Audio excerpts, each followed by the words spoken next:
Hi, I am Gabe, and I am excited to be doing a health pool hell run for you guys today. So, I'm going to explain everything I can. There's a lot of stuff that might come into play, so I'm going to try to get to everything when I get to it. But for now, I'm just going to explain the basics, the very, very basics about the game just before we get in so you know what you're looking at. So, we are playing BPM, or in this case, bullets per minute. It is an FPS rhythm game, so everything we do, shooting, dashing, reloading, spells, it's all going to be in beat with the music, which you should be able to hear now. And we are playing Health Pool Hell, which is a multi-character category. So we're going to be playing 3 characters back to back to back. So there's actually going to be 3 runs back to back to back in this run. BPM is also a roguelike, which means its maps are randomly generated. There are also items, of course, but the maps are very important. But I think we'll get into that when we get into that as well, with a little bit more specifics about the category. So for now, I think we're just going to go ahead and get started in 3, 2, 1. Okay, so we're starting off here in Asgard. Asgard is our first world. There are 4 worlds each with 2 levels each, bringing us to a total of 8 levels. You might notice things are a little bit hard to see. Asgard actually spawned with a little bit of a multiplier or a buff. It's actually a bit of a debuff. It basically just spawned dark, which means, as you can imagine, it's a little bit darker and it's a little bit hard to see things. So levels have a chance to spawn with these kind of multipliers or buffs, as well do bosses. So you'll probably see that once or twice throughout the run, but we just beat a mini-boss there. The mini-boss in Asgard 1 typically isn't too scary, so we didn't have to worry too much about it, but we did pick up a key from him, which will be important. In Asgard 1, we're specifically going to be looking in the map, which you can see in the upper left, for something called the crypts. It's going to be marked by a mini kind of staircase icon. So the crypts basically replaces Asgard 2 in the map list. The crypts has a little bit of stronger enemies, and it's a little bit of a longer level, but we have the chance to get some pretty great loot and some pretty great stats. And if you look at the map, we actually got lucky here. We have found the crypts. So we have to find a key to get into the crypts, which is why it is also lucky that we found that mini-boss earlier. But yeah, we're going to go ahead and take the crypts down. So, as you might have noticed, the maps are randomly generated. Not only are they randomly generated, but the direction to the exit of each level and the distance to the exit. Last time we had the dark multiplier. This time we have the infested multiplier, which means there's going to be a lot more enemies, which, as you could imagine, for a speed run is going to be a little bit of a time loss because we are just going to have more enemies to clear out in each level. But as I was saying, so the maps will spawn with the exits, which are typically boss fights in all of them except for Asgard 1. And they're going to spawn with those a random distance and random direction away from the exit. So the most important aspect of this run is basically just how quickly can you find the exits. We're going to be hoping to clear as many rooms as quickly as possible, and just kind of hoping for the best RNG possible to find those exits as quickly as possible. So the exits are marked by the little skull icons. You might notice I actually didn't take the exit, which I normally would always take it as quickly as I can, but as I mentioned, we're going to be looking for some stats and some items in the crypts here. We actually just picked up a very, very good item, which is what we are looking for. We got double damage, so we're actually going to be doing double damage now, which, as you can imagine, great, really, really fantastic for us. And we're going to move on to the first boss here, Franir. I'm terrible at names in this game, so I apologize in advance, but we're going to be able to take him out without too much of a problem because, like I said, we do have double damage now, and we do have a weapon that does a lot of damage to bosses specifically, and we've actually gotten pretty lucky here, and we have already found the exit of Vanheim 1. Vanheim is our second level. Typically it would come after Asgard 1 and Asgard 2, but we skipped those 2 this time with the crypts, so we're just going to head straight to the boss of Vanheim 1 here, Vet. Really good RNG so far. You might notice the gun I have is the SMG. It fires a burst of 3 rhythmic shots. Because of that, it does a whole lot of damage, specifically if you can land headshots on the bosses. Headshots do deal extra damage in this game against all enemies, not just bosses. But specifically, this weapon will deal a whole bunch of damage to bosses if you can land a bunch of those headshots in a row. Okay, took a hit there. I'll explain the category briefly. So like I said, it is a multi-character category. We are going to be playing 3 characters back to back to back. You might recall the category is called Health Pool Hell. This is because each character is going to have a different health mechanic. So in this case, you might notice we don't have any health hit points. Actually, all we have are shield hit points, which the big difference between the two is you can find health in chests occasionally to refill. You cannot find shields in chests. So we are not allowed to pick up any health or hit points. We are only allowed to pick up shields. So we're going to be working at a little bit of a like on the back foot health-wise for this specific character. So we've gotten pretty lucky again. We have already found the exit. I'm not going to take that. I'll check in here though. Sure. So that thing, actually we're just going to move on to the boss here. This is Goldvig. This is one of these scarier bosses, although we are able to get a lot of these headshots with double damage here. That move where she divides the stage in half is the thing that makes her so scary. Luckily, we were able to take her out before she did too much damage with it. We're on to Starfelheim now. We will see Goldvig 3 more times throughout the run, and we will actually, she is one of 2 bosses in the game that there is a quick kill for. So in the next run, you'll actually be seeing the quick kill for Goldvig. You might have noticed those enemies there. Those are called Clockwork Souls. After you hit them, like that, they go into hiding and you can no longer damage them until they come out of hiding. So our strategy whenever we see a Clockwork Souls, we're kind of just going to go after them first, hit them, clear out some of the other enemies, wait for them to come out of hiding, hit them again, and so forth. Luckily, we do have plenty of damage, so we don't have to wait for them to come out of hiding too much. We did not find the boss there, so we're going to have to backtrack a little bit. These shield... Oh wait, I believe I have piercing shot, so these shield enemies... the bracelet that I picked up has given me piercing shots, so it goes through... Where's this? There it is. I couldn't find that last enemy, but the item I currently have gives me piercing shot, which pierces through enemies' shields. So typically you'd have to wait for them to stop shooting or dash around them somehow. Luckily, though, we can shoot right through their shields at the moment. We're going to have to backtrack here again. This is... luckily, we haven't had to backtrack too much in this run, so it's not something we're super used to seeing. But we have had to backtrack a little bit, although right there, you look into the minimap, you will see we have found the boss. Honestly, it didn't take very long. I know we had to backtrack a few times, but compared to especially in Starfelheim, which can take absolute ages to find the bosses, each level can spawn with more and more rooms, which means it can spawn with more and more chances to not have the boss, so I'm going to be happy that so far in this late game we found the bosses fairly quickly. We're on to Alvis here. One of the less scary bosses. He's very, very close range, so as long as you're allowed to keep your space, you're going to be able to clear him out fairly well, just like we did there. And we're going to be moving on to Starfelheim 2 now, on actually very, very good pace, I might add.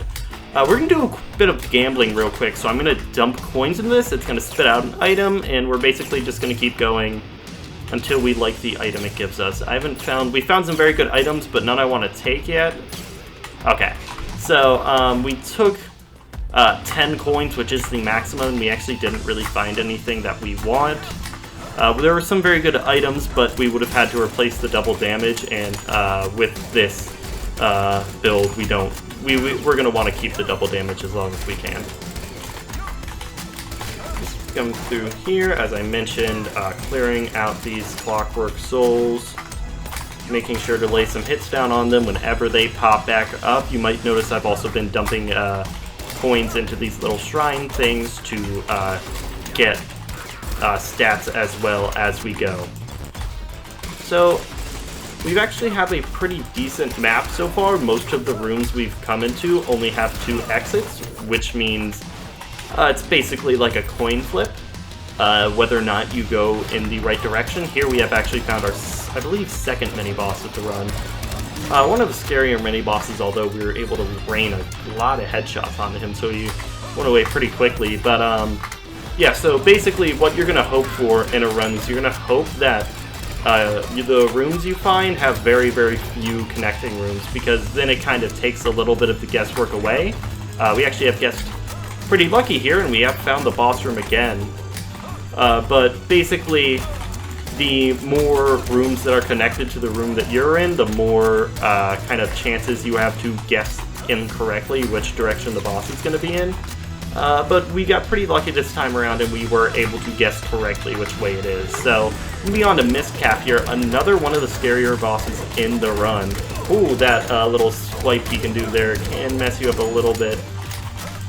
Likes to do another thing where he'll pull you towards him, like that, but we were able to rain down enough headshots to clear him out, and we're going to move on to the last world, Helheim. So, the namesake of this run, Helheim, is exactly what it sounds like. It is terrifying. So, these fly enemies like to dash around a whole bunch. We didn't have too much of a terrible room there. You might see the rooms are also very spacey here. And it looks like we did not quite find the exit yet. Oh, got hit by something there. So we will have to do a little bit of backtracking, but Helheim spawns with the most amount of levels, or I'm sorry, rooms a level can have. So we're going to be lucky that we found a dead end quickly and not after 10 rooms, which can happen. It's possible to lose a whole lot of time in Helheim if you don't find the right stuff. Found another dead end here. Helheim's actually the only world where a room can spawn as a dead end with no other connections unless it's a boss fight. So Helheim is the only world in which you'll find rooms that are just straight up dead ends like these. Although it is also home to the second boss, which we have found right here with a quick kill. So, walked right into that one. So we're going to be looking to get a quick kill here on this boss, I believe. Yeah, or no, that's the other boss. I'm very bad with the names in this game, so we're just going to have to wait to see what it is. But we're going to move on here. So basically, Surt. So we're going to try and lead Surt to follow us. He's going to do an attack where he dashes. Might do it here. Yep, okay, he's going to follow us off the edge. Okay, and we're just going to use our block ability there to block the damage you would take from falling, but we led him with us, so he will also get insta-killed in the pit there, and we're on to Helheim 2. You might notice Helheim 2 isn't like the other levels. We don't have a mini-map. That's because there's just 3 rooms. There's that room where we picked up some boots, and then there is this room, which is another shop, and then we have the final boss room. This is going to be a bit of a boss rush. Typically, you would recognize these bosses from earlier in the game. This is the boss of Asgard 1, but because we skipped these with the crypts, you're not actually going to recognize these per se. That's okay. The boss of Asgard 2 is a little bit of an easier fight because we can see his head hitbox. Luckily, we do have the piercing shot here, which will allow us to take care of those shield guys, which are my least favorite in the game. They have ended untold amounts of my run, and because we have picked up the percentile damage boots from the room earlier, the dish room, we are going to melt through Nidhogg here, the final boss, and that is going to be time for our final run now. So that is a 12:25, a pretty good run, honestly. And we're going to be moving on to our second character now, 12:25 on Freyr. So, as you might remember, this is a multi-character run, so we're going to have this run and then another run after this one, and each character is going to have a different health mechanic. This health mechanic for Horfiter, his name is the hardest to pronounce in the game. His health mechanic is, he doesn't actually have health, what he has is coins. You can imagine it kind of like Sonic. So each time I get hit, I'm going to lose half my coins. If I run out of coins, I die. So it's a little bit of a double-edged sword because on one hand, sometimes enemies will drop coins during fights, so I can heal up mid-fight if I need to, but on the other hand, I'm never more than a couple hits away from dying. You can see I have 8 coins here, which means I am 4 hits away from dying. I'm going to come in here and I'm going to pick up some of these items. I found the boss room right once again, but as you might remember, in Asgard 1, we tend to not take the boss room right away if we can find a crypt, which hopefully we will. Our spell this time around does not give us armor or block damage. It's actually called Snipe. It is one of the more powerful spells in the game. You'll notice we actually have gotten lucky here again, and we have found the crypts. I believe it's like a 20%, or I'm sorry, not 20, like a 40% chance of finding the crypts in a level. So we have gotten pretty lucky here to find it both so far, but we also picked up a key from the mini-boss, so we're going to be able to enter the crypts. But as I was saying, his spell, Snipe, is one of the more powerful secondary spells in the game. It can one-shot most enemies, as you will see right there. But we are in the crypts once again. You guys have still not actually seen Asgard 2 yet, and honestly, hopefully you won't, because we do prefer to see the crypts. Alright, I saw a coin somewhere over here. Okay. I got hit a couple of times there, so I did have to heal out real quick with a coin that I found on the ground. As I had mentioned earlier, that is something we can do with this character. It is also worth mentioning his ultimate turns any items that are not coins into coins, so something like keys, or even in the shop. The items in the shop or the armory will get turned into coins. So we have found the item room again here. It's actually known as the well room. We'll see what items we get here. I'm hoping, honestly, for double damage again. And we've gotten very lucky. We found double damage again. Okay, so pretty good RNG so far, honestly. We have not, however, found the exit, so we're going to keep on... Wow, I'm calling everything. So we have actually found the exit again right here, and we're actually going to take out...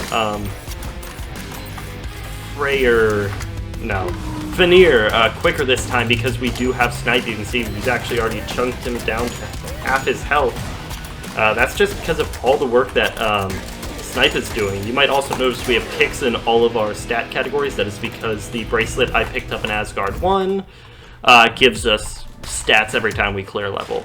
So, oh my gosh, we have found Vanheim 2's exit on the... Vanheim 1's exit on the first try again. We are on fire right now, honestly. I should specify, this is not normally how it goes. We have not had to do too much searching yet. So we're just move right on to Viet. Like I said, our Snipe is going to let us clear out bosses a lot quicker, and we actually do have ticks in the ability category because of Loki's bargain. So our Snipe is going to be doing crazy amounts of damage either way. This is also the character in which you will see the quick kill for Goldvig. We are going to use our Snipe. It is worth mentioning Snipe also does bits of knockback. We are going to use our Snipe to knock Goldvig back into the pit in her battle arena. So that's what we're going to hope to do when we run into her. We have not run into her quite yet. I say that because I'm secretly... Oh my gosh! I was saying that because I was secretly hoping I would commentary curse it again, and it worked! So I am thrilled about the RNG of this run so far, but here we go. We're going to try and knock Goldvig back. And... Whoa! Okay, I'm going to go pick up some coins very quickly. I got hit by a couple things at once there, which brought me down pretty low. We're going on to... Okay, I'm going to clear one extra room just to see. Okay, I was hoping to find a shop here. That is not what happened. But I'll just take that. So I'm up to 3 hits now. I got hit by a couple of her moves at once there. Whoa!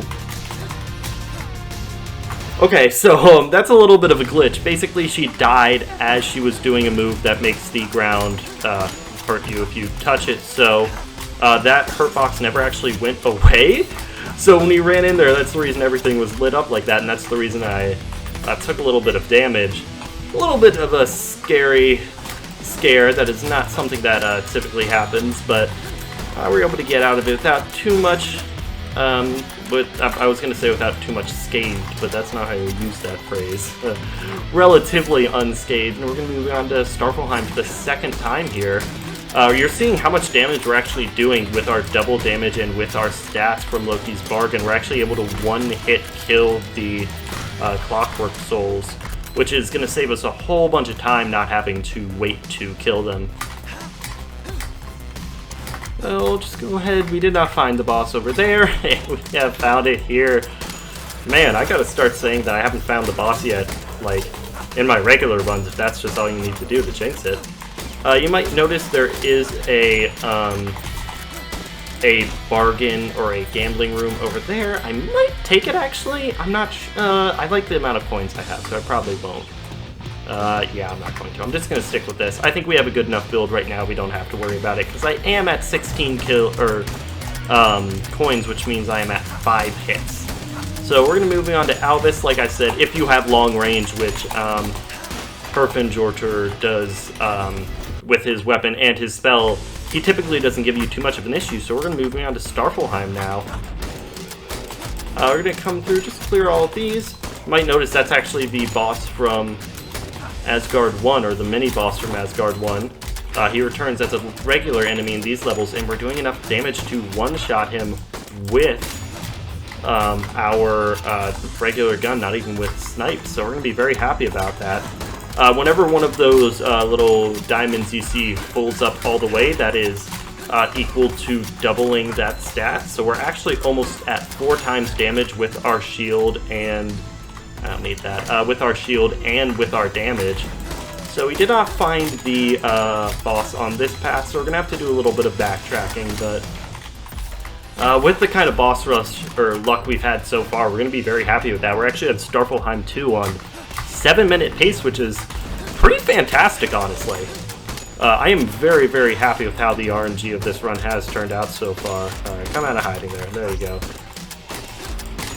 I'm missing a couple shots here, so I'm just going to make sure I clear these out. There we go, and we're going to drop something in there. Means after we beat this level, we will be moved up to double damage. So I'm going to spend a little bit more time grabbing that just so I can have 16. Moving on to Mistcalf here. You already see how much damage our Snipe is doing, almost chunking him down to half just with Snipe, and he is one of the later bosses in the game, so... that really shows you the power of Loki's bracelet, or bargain, sorry, with the amount of ability that it's given us. So, moving on to Helheim now. Pretty great pace as well. 807 is pretty fantastic. I'll check what we have in here, unless there's, yeah, I'm just going to liquidate this into coins, just because it didn't have really any items I felt like we needed. Hit those couple of shots here. Luckily, this is one of the smaller waves that Helheim can spawn with. This is one of the longer ones. Like I said, these kind of dragonfly looking flies are one of the hardest to hit in the game. They move unbelievably erratically, but we were able to clear them out right there. We're just going to keep on moving through Helheim here. I have not quite found it yet. This is much more typical. This times about 3 is typically how Helheim and also, honestly, Starfelheim goes. So, imagine doing this, but for like 3 times the amount of time, and that's what a run looks like a lot of the time if you don't get good RNG. But like I said, we've actually gotten very good RNG here. Oh, okay. Come on now. There we go. Oh, he's not the last one. Okay, there's a dragon hiding somewhere. Oh, okay. There's a regular skeleton. I was wrong. Sorry, dragons. We're actually up to 38 coins now, which is pretty great. We're past 32, which means we're up to 6 hits, I believe? Yeah, 6. Which is pretty great. Typically, you would have to find a bank to get this amount of hits, and I think we're about to lose one of those hits, because this is a scary room here. Alright, come on now. These little skeletons on the ground typically aren't... Well, I'm not actually going to finish that sentence, because if I say that, then they're going to hit me, so... you can see there, lots of our categories are actually maxed out, so we're doing almost double in a lot of our categories, and we're hoping to find the exit here. We have not quite found it yet. We've cleared out a lot of these rooms. This is probably the worst map luck we've had so far, but considering we've only had to clear all the rooms once, that's pretty great, because sometimes you'll have to do that for several levels to find the exit, so... those little nest things that I was shooting from the ground spawn flies, these little wasp types, so we're going to want to hit the lava there. We're going to want to clear those out before anything else, and we did not find the boss here. We actually found the mini-boss of Helheim, so we're going to have to do a little bit of backtracking, but like I said, with the type of luck we've been having with other levels, we've saved enough time that I don't really mind too much, honestly. So it looks like I probably should have just continued on straight here, so that is what we will do, and I believe, yeah, we're going to find it here. Once again, a little mini boss rush. We are fighting the bosses of Helheim 1 and 2 at the same time, but with our really leveled up Smite, we're not going to worry about it too much. As well, I think we're not going to go for the quick kill on Cirque here. We're just going to try and finish him off the normal way. It's just a little bit safer, especially considering the character we're playing, so I'm just going to try and finish him off the normal way. Snipe is doing a whole bunch of work. Oh, it wasn't reloaded. As you can see there, we can also knock him off with Smite once he's at that second stage. But here we go, we're moving into Helheim now. Lost a little bit of time in Helheim 1, but like I said, we've saved enough time on the other maps that I'm going to be pretty okay with that. And I'm just going to liquidate these down. This should bring me up to 32.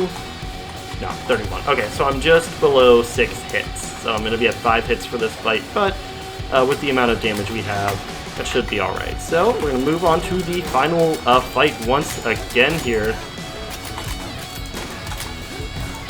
So after this wave, those shield enemies are going to spawn. I'm really hoping that there's only going to be one of them. Okay. So luckily we have enough damage to one-shot them. I just wanted to focus up. And we have 32 coins somehow. I think we picked them up from one of the mini enemies. But here we go. We're on to Nidhogg for the second time this time around. We have a little bit less damage this time, but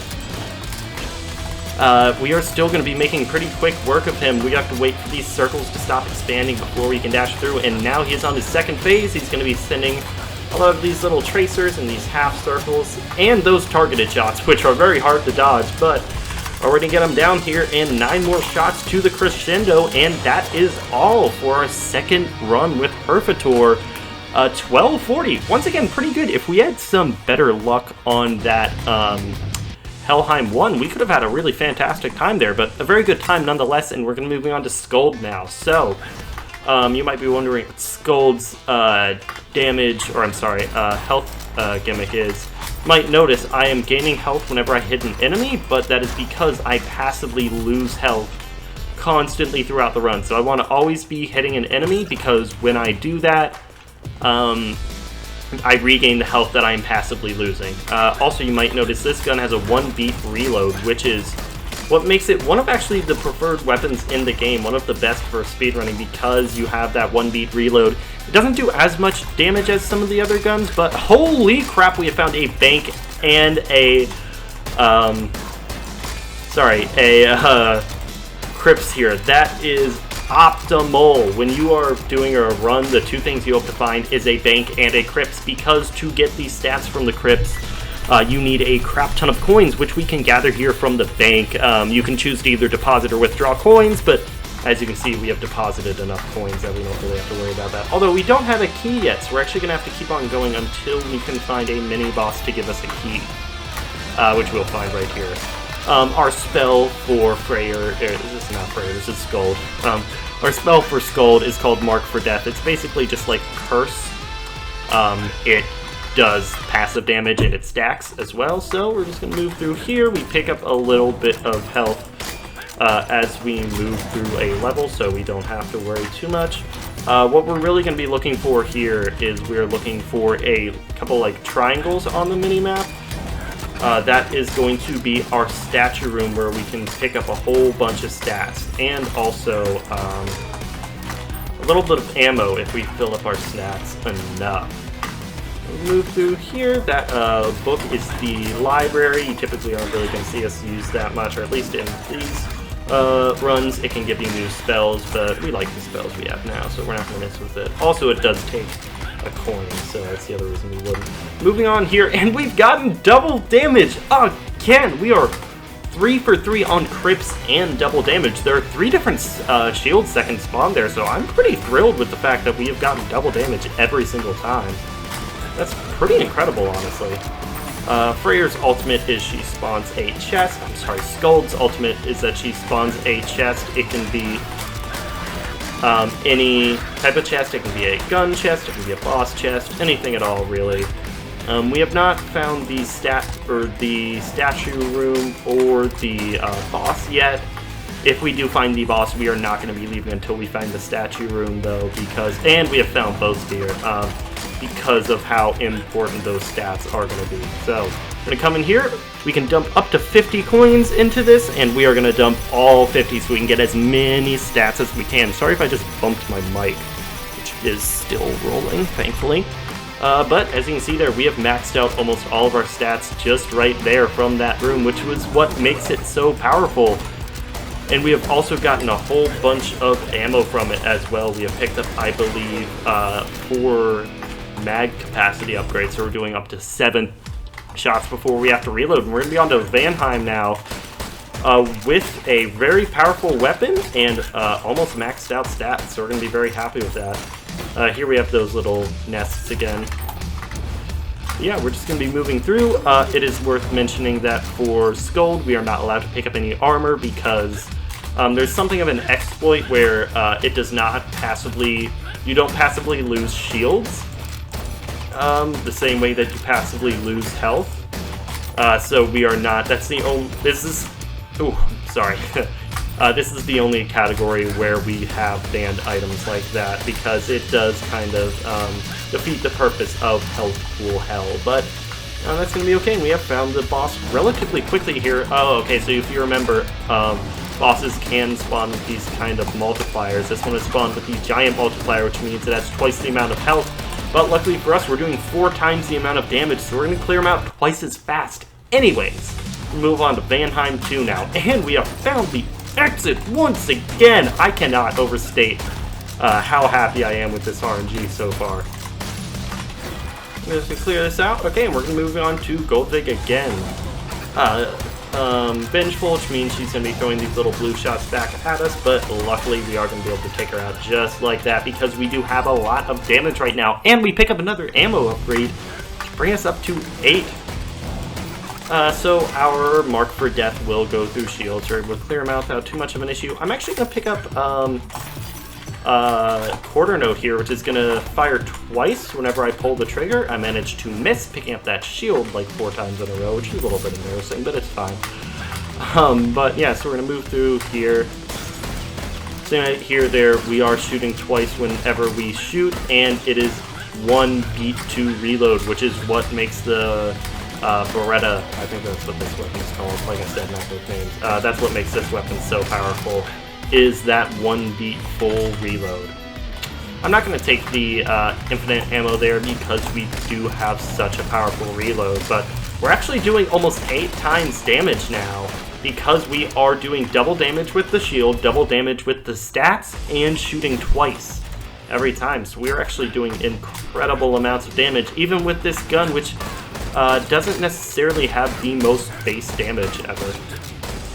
So we're going to be clearing out... Oh, we got hit from behind there, but we're going to be able to recoup health whenever we get hit pretty easily because of our passive health gaining. We have found the exit once again! Absolutely incredible luck so far. Really cannot be understated. That is the revolver. We are not going to take the revolver. I don't want the revolver. I want this gun, and I want to continue to melt through bosses like I am with Mistcalf here, trying to land all the headshots that I can, and he's already going to be going down. So we are on to Helheim at a 6:22 pace. That is incredible. We'll see how fast we can find the exit here. I'm not going to find it? Okay. The tactical casting curse didn't work that time around, but we have enough damage to clear those out without too much of a worry. And we're going to be moving on here. I'm honestly hoping for a sub 10. Sub 10 is a great time for a no reset run with these characters. So if we can get that, I'm going to be very, very happy. Didn't quite find the exit there. Luckily, there aren't too many more paths we could take to find it. I'm not going to be turning around unless I have to, because it's basically just part of the strategy. You want to play like you have picked the right direction, because to get a good time, you have to pick the right direction every time. We did not there, but that's okay. Like I said, it's just basically part of the strategy. So I'm going to come back through here. It has to be on this path. I'm taking left. But even if we don't find it, we do have quite a bit of a time cushion. Let's pick up some stuff there, pick up some health, that's nice. Okay, have not quite found it yet. We're seeing a little bit of what makes Helheim so tricky for the second time here. And we once again are going to have to clear all the rooms to find it. Just pick up that chest. We made short work of that mini-boss. We're going to move it across here, hoping to find Cert. And we will. I'm going to check this store very, very quickly. There's not much that I could get any better, but I just want to check. Yeah, there's nothing I need. Yeah, like I said, just checking. So we're going to move on to Cert. I'm not going to go for the quick kill again because I do just want to... it's going to be a little bit quicker just to kill it. Well, the quick kill might have been a little bit faster, but it's a little bit... It's possible to take damage doing it, so I'm going to play it safe and just kill him normally. We're on to Helheim now. Sub 9 pace, we are on pace for a sub 10, which I will clarify again is a fantastic time. So, ooh, we're going to take that, and we'll take that. No shields, if you might remember. The helmet I just picked up there does, every time you reload, your next shot isn't powered. So we're going to be using that a lot. It is very, very powerful with this gun, as I mentioned, with the 1-beat reload. Ooh, and we have gotten the just one boss this time around. Okay, so we have a minute to kill Nidhogg here. Can we get under sub 10? We should be able to. Seeing how much damage, we're doing a whole bunch of damage with our empowered reload shots and our boots and our double damage and our double shot, and that's going to be it. About to be time now, and there we go, a 14:55. Absolutely incredible. Great run there. Some incredible RNG as well. So, yeah, that's going to be it for our run. Those are 3 characters. We have completed Freyr, Herfenjortur, and Skuld. I will put what the in-game time ended up being on the screen now, as as well as what the real time was. So, thank you so much. Yeah, great run. Like I said, amazing RNG overall. So, yeah, thank you so much. Bye.